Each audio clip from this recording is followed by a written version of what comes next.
అందరికీ నమస్కారం. శమంత వ్లాగ్స్ ఛానల్కు స్వాగతం. నేను మీ శమంతకమణి.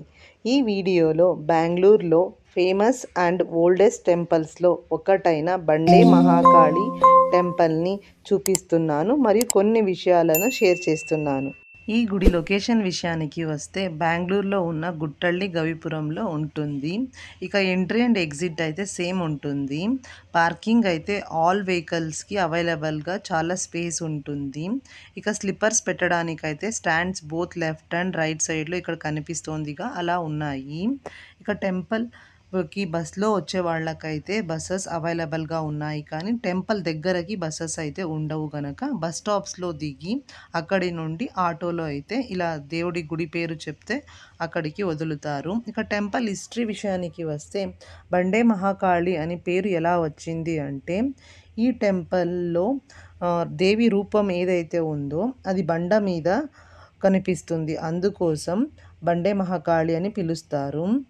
అప్పుడే చెప్పిన విధంగా చాలా ఓల్డెస్ట్ టెంపుల్ కనుక ఇది కెంపేగౌడ నాడ ప్రభువు బెంగళూరుని నిర్మించడానికి ముందుగానే ఈ టెంపుల్ అనేది ఉంది. అంతేకాదు చాలా సంవత్సరాల వెనుక ఒక ఆవిడ గొర్రెలు మేపడానికి ఈ స్థలానికి వచ్చేదట.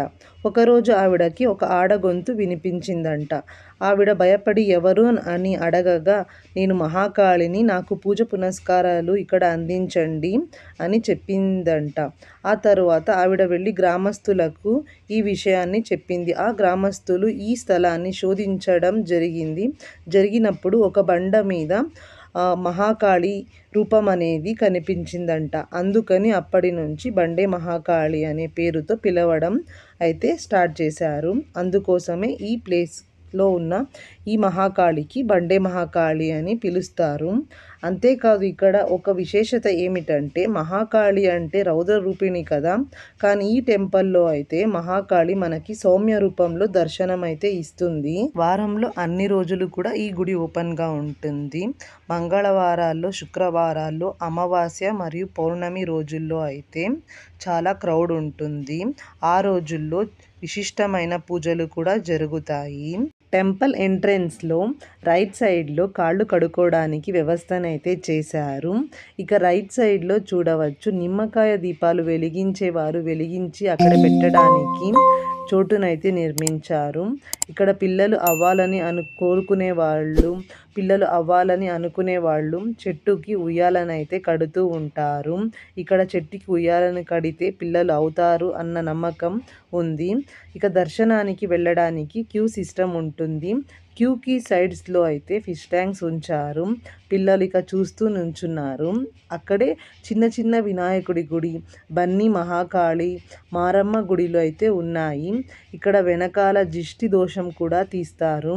క్యూకి కుడివైపు ఉత్సవమూర్తులను కూడా దర్శనం చేసుకొని కొంచెం ముందుకు వెళితే అక్కడ సాయిబాబా మూర్తిని దర్శించి పక్కనే పూజా సామాగ్రి స్టోర్ ఉంటుంది. దిష్టి తీయించుకునేవారు నిమ్మకాయలు అమ్మవారి దగ్గర పెట్టి ఇంటికి తెచ్చుకుని వాకిలిలో కొట్టుకునేవారు, త్రిశూలానికి గుచ్చేవారు అందరికీ గుడి లోపలే దొరికేలా అనుకూలాన్నైతే చేశారు. ఇక్కడికి చాలామంది విఐపీస్, పొలిటీషియన్స్ వస్తూ ఉంటారు. వాళ్ళ ఫోటో ఫ్రేమ్స్ కూడా ఇక్కడ క్యూలో వెళ్ళేటప్పుడు మనం చూడవచ్చు. అలాగే దర్శనానికి క్యూలో వెళ్తున్నప్పుడు ఈ అమ్మవారి విగ్రహాన్ని కూడా చూసి దర్శనం చేసుకోవచ్చు. ఇక గర్భగుడి లోపలికి కెమెరా అలో చెయ్యరు. మెయిన్ ఎంట్రెన్స్లో వీడియో స్టార్టింగ్లో ఫ్లెక్స్ పెట్టారు కదా, అదే అమ్మవారి మూల విగ్రహం అలంకారంతో పాటు. ఇక దర్శనం చేసుకుని బయటకు వచ్చిన తరువాత ఎదురుగా ఒక రాయి దగ్గర అందరూ క్యూలో నిలిచి ఉన్నారు. ఇక్కడ మనం ఏదైనా కోరికని కోరుకుని మనస్ఫూర్తిగా అమ్మవారిని తలుచుకుని వేడుకుంటే ఆ కోరిక కానీ ఏదైనా పనులు కానివ్వండి అవుతాయి అంటే చేతులు ముందుకు వెళ్ళి కలుస్తాయట. మనం రెండు చేతులు రాయికి ఇటువైపున కలిపి పెడితే గుండ్రంగా ఉన్న ఈ రాయికి అటువైపు ఇటువైపు మన రెండు చేతులు కదిలి ముందుకు కలుస్తాయి. మనకి తెలియకుండానే ఇది జరుగుతుంది. కొంచెం సమయం ఎక్కువ పట్టింది అంటే ఆ పని నిదానంగా జరుగుతుంది అని చెబుతారు పెద్దవాళ్ళు. ఇక అన్ని టెంపుల్స్లో ఉన్నట్టే టాయ్స్, పూజా రూమ్ సామాగ్రిలు అమ్ముతుంటారు. అలాగే ఇక్కడ రోజు ప్రసాద వినియోగం అయితే జరుగుతూ ఉంటుంది. అమ్మవారు మనందరినీ అనుగ్రహించాలి, కరుణించాలి అని ఆశిస్తూ కోరుకుంటున్నాను.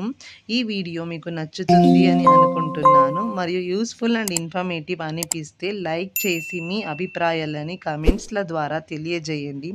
అప్కమింగ్ వీడియోస్ కోసం ఛానల్ని సబ్స్క్రైబ్ చేసుకోండి. ఈ వీడియోని చూసినందుకు ధన్యవాదములు.